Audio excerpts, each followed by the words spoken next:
Саламатсыздарбы, урматтуу бүгүнкү маалымат жыйынынын катышуучулары, урматтуу журналисттер жана ошондой эле ушуну көрүп жаткан улуу урматтуу ушул калайык калк.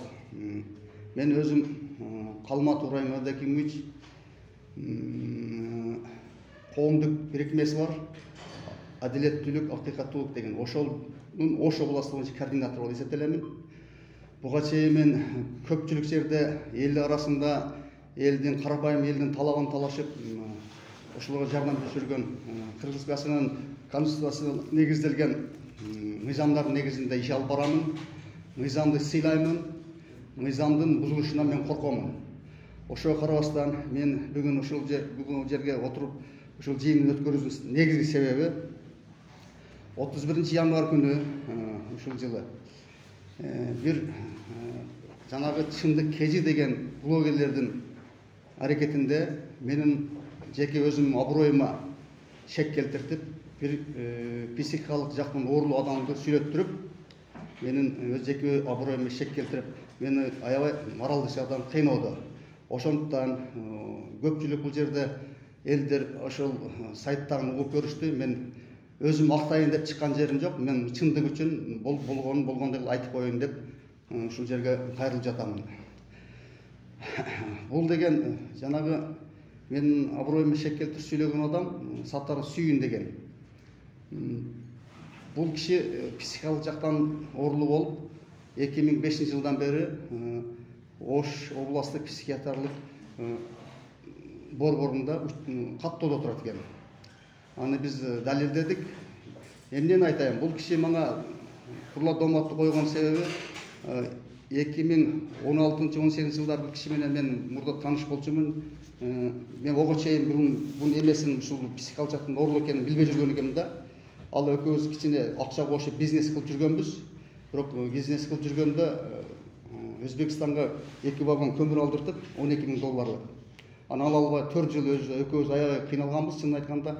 Анан мен кийин мыйзам жолунда эле ушул өндүрөйлү деп ички иштер башкармалыгына Ош областтык арызымдан кайрылып, мен арыздын негизинде мыйзамдуу түрдө бизден баягы Абдыкаримов деген жаран болгон ошону кармап келип өндүргөнбүз. Ошол мезгилде Сүйүн Сатаров деген бул акчанын баарын мен аламын деп ошол кармап келген оперлердин көзүнчө мага мындай расписка жазып туруп, мен сизден кутулдум деп. Мен азыр сиздерге ошол расписканы көргөзөм мына. Оригиналы өзү мына немеден өткөн экспертизадан. Бул жерде жазып атат. Тилкат, мен Сатаров Сүйүнбек Жолонович, тилкат жазуумдун себеби Калмат Урайым Абдакимовичтен $12,000 карызымды, акчамды толугу менен алдым. Жана Калматовго эч кандай доом жок деп муну жазып берип атат. Тилкат өз колу менен жаздым деп 30 январь күнү 20 жыл жазып берип атат. Анан бул кеткенден кийин бир 15 күндөн кийин бул киши менин атыман укук коргоо органдарына арыз жазып, мен ушундай акчамды алып бербей жүрөт деп. Анан мен барсам, ол жерде айтып атат. Урайым эке деди, да сизди тааныйбыз деди. Бул киши менен качандан бери тааныйсыз? Мен ушул илгертен бери тааныйсам, бунун психик экенин билбейсизби деди. Кандай десем, ошол жерде участкада турган баягы психикалык оорулуу деген баягы эмеси бар экен. Мындай Нариман жанагы Шарп айылдык кеңеш участкасында милиция бөлүмүндө учетто турат экен. Мындай. Бул жерде жазылып турат. Караш районунун Шакмадан айылынын турганы Саттар Сүйүнбек Жолонович психикалык жактан оорулуу деп мынтип учетто турат экен. Буну да мен алдым. Кийин анан буну жаза бергенде мен милицияларга барып айттым, бул жерде мен Курла Домат кылып атат. Десем, Урайым эке деди, бул деди сиздин $12,000 эмес деди, $20,000 биз чек саткан экенсиз, ошону боюнча деп атат. Далил бар экен ошол. Кайсы жерде саттым десем, далилдей албай койдум. Мына 20 жылдан бери мен барып туруп айтамын, тергөөчүлөр кыскартат, бул барып туруп арыз жазат, кайра жандандырат, ошентип мен кыйнап келдим. Мен буга көңүл бурбай койдум эле. Бирок азыркы мезгилде мен аброюма аябай чоң мындай шектүүлөрдү жаратып, мени кыйнап келгендиктен мен чыгып ушул маалымат агенттиги боюнча белгизип коеюн деп эме кылдым. Анан сиздерге айтып коеюн, бул Сатар Сүйүн деген мурун 2005 жылдары ошондо бир наркотикалык заттар сатуу менен алектенип жоопкерчиликке тартылып жоопкерчиликтен бошотулуп кеткен экен. 2007 жылы өзүнүн бир аталаш бир тууганын башына темир менен баш чаап өлтүрө кое жаздап, андан да кутулуп кеткен экен. Бунда психик адамды коомдо өтө коркунучу жаратат. Мен мындай ачык эле айтып коеюн, мага буга чейин ошол акчаны ала албай жүргөнүбүздө үйүмө тапанча менен барган. Мен буну укук органдарына кайрылгам, 2 жолу 2 рет кайрылгам. Бирок эч кандай жыйынтык болгон эмес. Анан мен азыркы мезгилге чейин мындан үй бүлөмдөн тараптан да коркунуч жаралууда. Ошондуктан мен азыр үнчүпай койдум эле, көрсө бул менин артымда аябай жаман сөздөрдү айтып эме кылып атат. Бунун айткандары мага мына сиздерге айтып коеюн, курла домат жалган жала, ал эми кыргызда сөз бар эмеспи? Жакшы болуш аста-аста, жаман болуш бир паста. Ошондой болуп калды курла доматта. Өзү Кудайдан тилеш керек экен, курла доматтан Кудай сакта деп. Ошондуктан баарыңардын башыңарга келип калышы мүмкүн. Мен мына Сатаров Сүйүндүн эмесине мен эч кандай ишенбей эле бул кишинин психикалык жактан оорулуу экен. Анан мен ушул жерден пайдаланып, жыйындан пайдаланып, Кыргызстанын мыйзам өкүлдөрүнө жана Улуттук коопсуздук комитетине да кайрылып кетейин дедим эле, сурануу менен. Бул психикалык жактан оорулуу адамдын эмне үчүн президентке, жогорку бийликтерге кайрылууга акысы бар? Ким буга жардам берип атат? Анан экинчиден, бул киши психикалык жактан оорулуу болгондуктан бул автомашина айдаганга укугу жок да. Азыркы мезгилде bunun айдоочулук күбөлүгү бар, машина айдап жүрөт. Эгерде кандай бир кырсык болуп, бирөөнү уруп кеткен болсо, бул эч кандай жоопкерчиликке тартылбайт. Ал жагында ойлош керек. Бул машина мингенге укугу жок. Анан үчүнчүдөн айтайын, бул кишинин колунда. Мына силерге көргөзүп коеюн. Мыйзам Нуру коррупциялык каршы күрөшүү коомдук бирикмесинин инспектор болуп эсептелет экен. Бул психик адамга бул күбөлүктү кимге берди? Буну да териштиришиңер керек. Эми Кыргызстанда мыйзам иштеп атат, мыйзам жүзүндө бар ишти алып барышыбыз зарыл. Мен эч кандай курла домотко мен кабыл башым керек. Мен өзүм жооп берем, либо жерде кандай жерде болбосун ак деп өзүмө эсептеймин. Анан мына жагы мен чогуу жүргөн адамдар бар, мени жакшы билишет. Ушуларга сөз берсек, булар да өздөрүнүн пикирин айтып кетсе. Рахмат сиздерге. Эмнеге өткөрүп жатабыз? Мына азыр эле айтылып кеткендей, Сатаров Сүйүнбек Жолонович деген Кара Суу районунун тургуну, белгилүү коомдук ишмерибиз. Ош областына, Ош аймагына эле эмес, Кыргызстанга белгилүү болуп калган. Азыркы акыйкатсызга каршы күрөшүп, коррупция менен катуу күрөшүп келе жаткан Урайым Калматов Абдакимовичтин үстүнөн негизсиз каралуу, коомдук пикир жаратып, массалык маалымат каражаттарына таратып, анын аброюна шек келтирип аткандыгы үчүн биз чындыкты айтып коелу деп келдик да.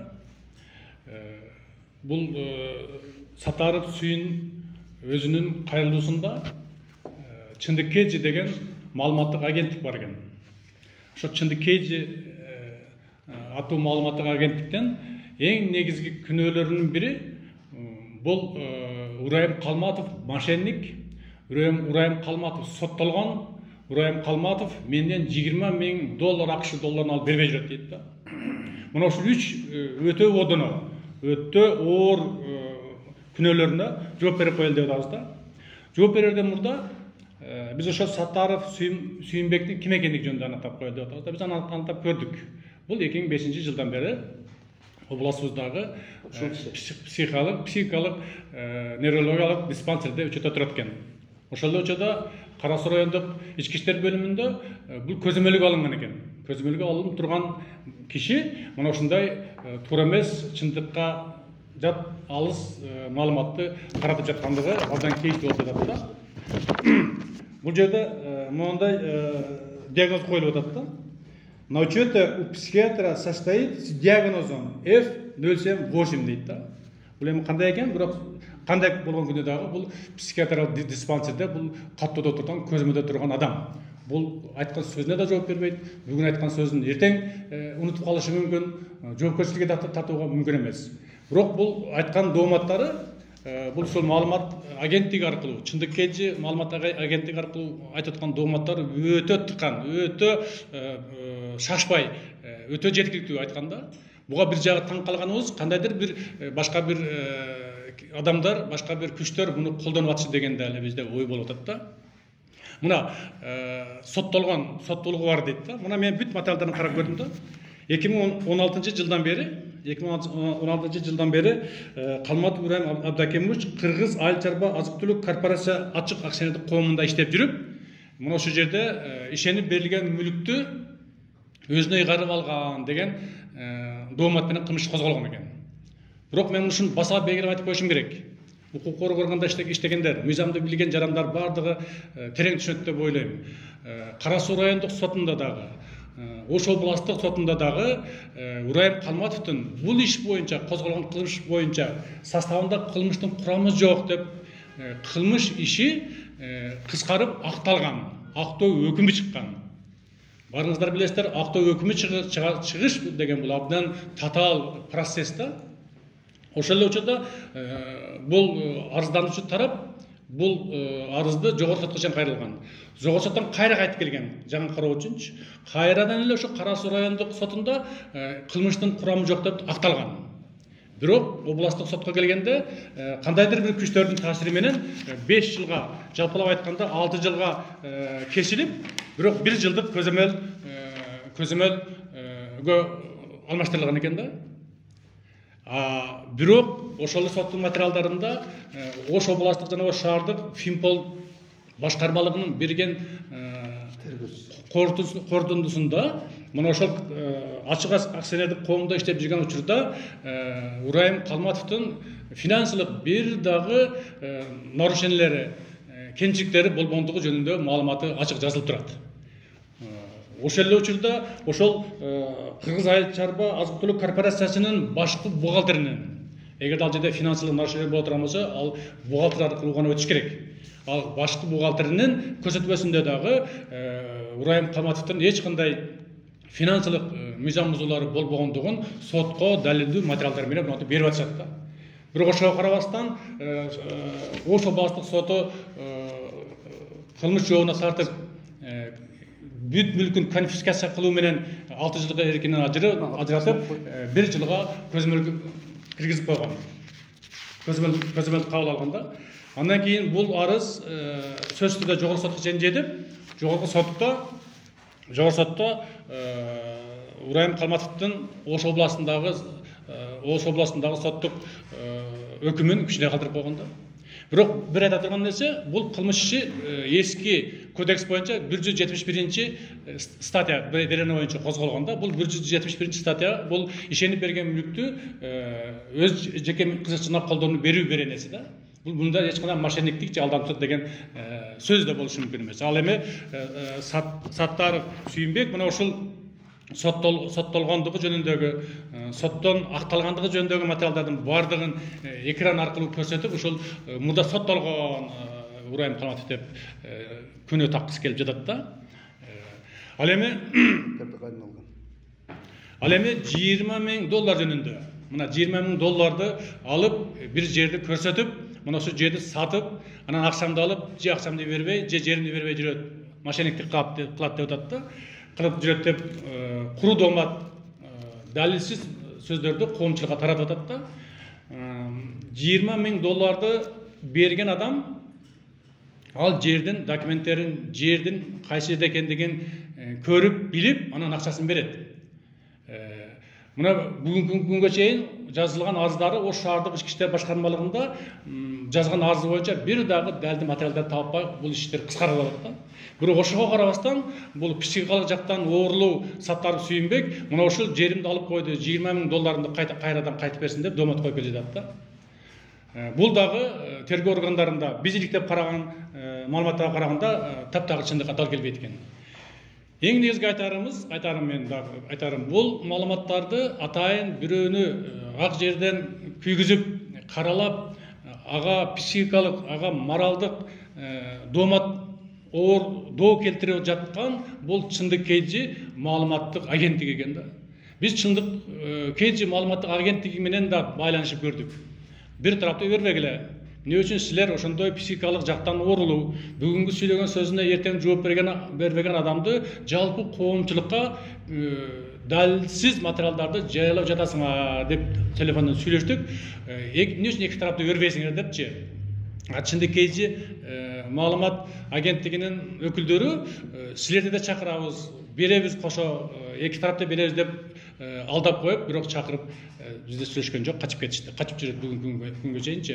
Менин мыйзамдуу талабым мына ошол Саттаров, Сүйүнбек сыяктуу психикалык жактан оорулуу жана учетто турган бүгүнкү айткан сөзүнө эртең жооп бербеген адамдарды колдонуп, жалпы коомчулукка туура эмес маалыматтарды берип, активист, ар дайым адилеттүүлүк үчүн, чындык үчүн күрөшүп жүргөн Калматов Урайым сыяктуу Кыргыздын белгилүү инсандарын аброюна шек келтирген маалыматтарды тараткандык үчүн биз ошо Чындыкейжи маалымат агенттигинен официалдуу түрдө Урайым Калматовдон кечирим суроосун талап кылып атабыз да. Же кечирим сураш керек, же болбосо ошол психикалык жактан оорулуу Саттаров Сүйүнбектин берген маалыматтары калп экендиги жана Саттаров Сүйүнбек ал психика жактан оорулуу экендигин кеч болсо дагы билгендиги тууралуу маалыматтарды официалдуу түрдө берип коюшун талап кылып атабыз. Эгерде андай кылбай турган болсо, биз ошол Сүйүнбек Саттаровдон да мурда ошол Чындыкейжи маалымат агенттигин укук коргоо органдарына сотко берүүгө биз ар каршы болобуз да. Айтып бүттүм окшойт анда качканда. Самат боюнча. Ооба, бул мына дагы бир кызык жагдай. Мына ошол жерди сатты, мына ошол жерди мага алдап сатты Урайым Калматов деген жерин да биз аныктап карап көрдүк да. Анан карап көрүп, мына ошол жердин ээсин алып келдик биз. Мына ошол жердин ээси биз студиябызда отурат. Мына ошол жигиттин өзүнөн сөз берсек, бул ушул киши өзү айтса. Ошол $20,000 жерди мага сатты деген жердин ээси мен болгом. Ал жер мага таандык жер, анан баардык документтери мага таандык. Аны менден башка эч ким сатууга укугу деле жок, мындай эмеге укугу деле жок экен да. Анан если азыр мындай со адам болсо, мисалы азыр $20,000 деп атат да, $20,000 берип атканда же бир мындай со адам болсо, со адамдар мындай тилкат же болбосо мындай документин көрсөт деп ушундай бир нерсесин көрсөтүп алат да бир жердичи. Анан ал азыр 20,000 сом болсо деле бирөөлөр тилкат менен ушундай бере турган. Ол $20,000 деген бул чоң акча болуп атат. Анан жөн эле ушул жерди мага сатты деп прудомат кылып, жалган эле сөз айтып атат деп эле мен эме кылып айтам да. Аны сата албайт. Жердин ээси мен деген. Жердин ээси мен. Анан мен аны сатам деп деле эч кимге эме кылган эмесмин. Анан эч ким деле эме кылбайт ал жерди. Сиздер эткенде кармап камап атканда мен буну жакшы таным, мен мага берет, мен алып алам деп туруп, мага эме расипке алып чыгып кеткен. Андан мен кутулгам. Ал бүт эсептешип чыккандагы кийин кандайдыр негизде 15 күндөн кайра мен үстүмө арыз жазып атат. Бул 12 кийин сурасам, бул $12,000 боюнча эмес дейт. $20,000 боюнча жазып атат сизге деп. Кайсы $20,000 десем, сиз ошо бирөөнүн чегин сатып, онун акчасын алган экенсиздер. Бул далил эмес, бул курула домат. Мен бирөөнүн жерин ушунча жашка чыксам, кантип мен бирөөнүн жерин алып туруп бирөөгө сатам? Бул далил болуш, же болбосо менен расписка алыш керек. Ошо ээсин чакырып, анын көзүнчө акчасын алышым керек. Ошондо болуш керек. Жок деле домат кылганда эмне керек? Мен кийин бунун психикалык жактан оорулуу экенин билип туруп, мен буга теңелбедим, чын айткандачы. Теңелбей жүрсөм, ушуга чейин мындай эме көрүнүштөр болуп атат да. Коомчулук эл тарабынан төлөгөн грант. Анан мен бир кошумча сөзүм бар. Аны өзүм мурда ошо корпорацияда ЮП генералдык директор болуп иштеп жүрдүм. Ошол мезгилде мен деле бир коррупцияны көрүшкөндүгүм үчүн ушул немеге душар болгом да. Ал жерде мен көпчүлүк коррупциялык иштер бар экен, алар бетин ачып чыкканда мени жок жерден ишти козготуп туруп, ишти козготуп салышкан.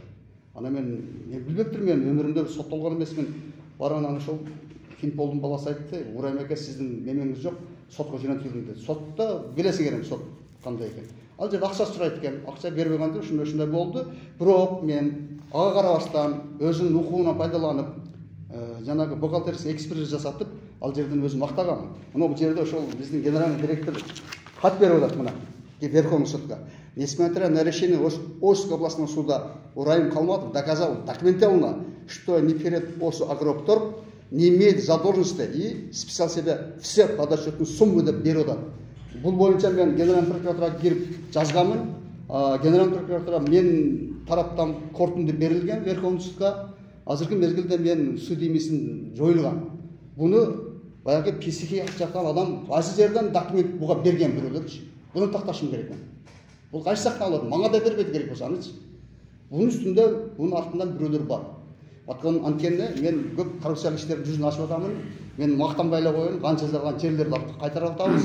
Мына президентибиздин коррупция менен курашуу саясатына өтө мен белденип иштейм. Мына баардыгы билет. Мен артка акча же пара же өзүмдүн кызыкчылыгын эч качан койбоймун. Мына көргүлө, көп сурагыла кимдер экен. Кудай кааласа мен жакында дагы өзүңөр көрөсүңөр, телевизордон чыгып, ошо снос болгон жерлерди өзүм башымда туруп көргөзүп доказать этип беремин. Ошон үчүн коюлган мана дооматтын баардыгы мана курулар доомат деп эсептеймин. Жолдош Төлөгөн. Мен Өзгөндөн келдим. Өзгөндөн нарагында 50 километр алыстан келдим. Булар менен мен 21-жылдан бери 21-жылы 5-октябрдан бeri bular менен birge жүрөм мен. Бул Калматов Ырайымды ошо күндөн бери тааныйм. Бул антикоррупцияда иштеген жигит. Мунун өйдөтөмөн жаман иштерин уга элекпиз. Мунун Өзгөндө дагы 20-30 тарапташтары бар. Мен ушул тополоң иш үчүн малыматтарды угуп, интернет, WhatsApp'tardan мынау доомат кылган, мынау Сүйүн деген жигиттин таржымалын жазган экен. Мен анан өзүм келдим. Элде тополоң болбосун. Бул боюнча маалыматты билишинче, Ырайым Калматовдун кылып аткан иштери боюнча маалымат берели деп келдим. Кара сууда бир канча элдин үлүштөрүн чекке айлантып сатып жүргөн адамдардын беттерин ачты бул. Көп бекилип жаткан коррупциялардын бетин ачкан жигит. Эми ар кимге жан керек. Ар ким бир шылтоону бир бутакты кармап кутулуш керек. Мен ачык эле айтайын. Имандуу, уяттуу адам кылган ишин, кылган айыптарын, кылган кылмыштарын ачык эле мойнуна алып мен кылдым ошону дейт. Мен жасадым ошону дейт. Мына көптөгөн уятсыз адамдар бирөөгө жалааны жаап туруп кутулуп калгысы келет. Мен ошол мына жигитти ортомчу кылып бере калдым. Мына жигит. Эстүү адамдардан тандап албастан писик адамдарды тандаганына таң калып атам мен. Бул өлөрмандык болот. Муну кыргыздын бардыгы угуш керек. Мындай өлөрмандар көбөйүп кетти азыр. Кайсыл жерде чындыкты айтсаң, ушундай өлөрмандар аркасынан тигил адам тигиндей, мынау адам мынандай деп шыбап чыгат. Буга ишенбеш керек. Биз чындыкты сүйлөгөн, айткан сөздөрү факты менен аныкталып кала турган адамдын аркасында жүрөбүз. Бирөө урулук кылса, аны алып барып сурап атса, алар жалган айтып туруп, көрүнгөн нерселерди айтып кутулуп кетип атат. Мына бул Калматовдун аркасында ошончолук дооматтар коюлган экен, документтери менен көрсөтүп атат. Акталгандарын, төлөп бергендерин, расписка алгандарынын бардыгын биз түшүндүк. Силер дагы түшүндүңөр. Ошон үчүн биз чындык үчүн турабыз. Качан кайсыл жерде жалган, кайсыл жерге элге кыянат болсо, биз ошол жерде турабыз. Мен да Өзгөн району боюнча ошондоймун. Чоңдордо ошондой иштер барбы, кичинелерде болобу, элдин ортосунда болобу, биз ошол иштердин үстүндө турабыз. Мен 2022-жылы 25-ноябрдагы элдик курултайдын делегатымын. Мына жерде биз адамдарга бул маалыматты туура жеткириш үчүн мына писик болгон адамдын берип аткан арызын негизинде мына жер сатты, жерди паланча кылды, түгүнчө кылды деген адамдардын үстүнөн мына далилдүү фактын уккандан кийин ушунун аркасындагы адамды табыш керек. Мынча адамдарды тополоң кылып туруп, элдин ортосуна бүлүк салган адамдарды табыш керек. Кылмышкерлерди аныкташ керек бу жерде. Азыр биздин президентибиз Садыр Жапаров eң сонун иштерди кылып атат. Камчыбек Ташиев бу дагы сонун иштерди кылып атат. Туура иштерди кылып атат. Муну адамдарга көрсөтүп атат. Мына бул иштин аркасында ким бар экенин аныктап чыгыш керек. Болбосо бул дагы эсине келген убакта дагы бир нерселерди дагы чукуп чыгып бир болбогон иштер менен элди убара кылбаш керек. Эми ошондуктан мынанын иштерин көзөмөлгө алып туруп, мына жиндини соттошко статья болбойт экен. Жиндинин аркасындагы жиндисин табыш керек эми. Бул адамдарды мындай кылып тополон кыла бербесиндер. Айтып атат. Калматов ырайым бирөөлөргө жардам берет, бирөөлөрдүн эмеси менен ушундай болуп жүрөт. Мен ушул жашка чейин келдим. Ушунча жерде эме кылып атабыз, бирок мен эч кимдин жардамына муктаж эмесмин. Менин өзүмүн илимим, акыл, оюм, бутум, колум кандай болгон жерге да жетет. Эч кимге жардамына муктаж эмесмин. Мен Кыргызстанда чындык үчүн, адилеттүүлүк үчүн күрөшкөн жигиттерден болом. Мен да акыркы айтып коеюн. $20 000 деп айтып коеюн деп атам да. $20 000 биздин сомго которгондо оңой акча эмес. Ал эми биздер жаманаттык кылып каралап аткан Саттаров Сүйүнбек же бизнесмен болбосо, же бир өндүрүшчү болбосо, бул сумманы акчаны кайдан алды деген суроо кабыргасынан турат да. Өзү психикалык жактан учета турса, буга бирөө карыз берсе да мүмкүн эмес. $20 000 иштеп пешентермен таап жер алдым деген сөзүнүн өзү чындыкка жакта дал келбейт да.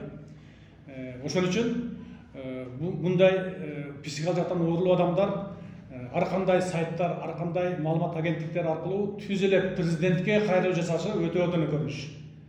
Түз эле президентке, түз эле УКМКнын төрагасына кайрылуу жасап атышы бул атайын бир артында турган кызыктар адамдардын жасап аткан жосунсуз жорук экен деп эсептесе болот да.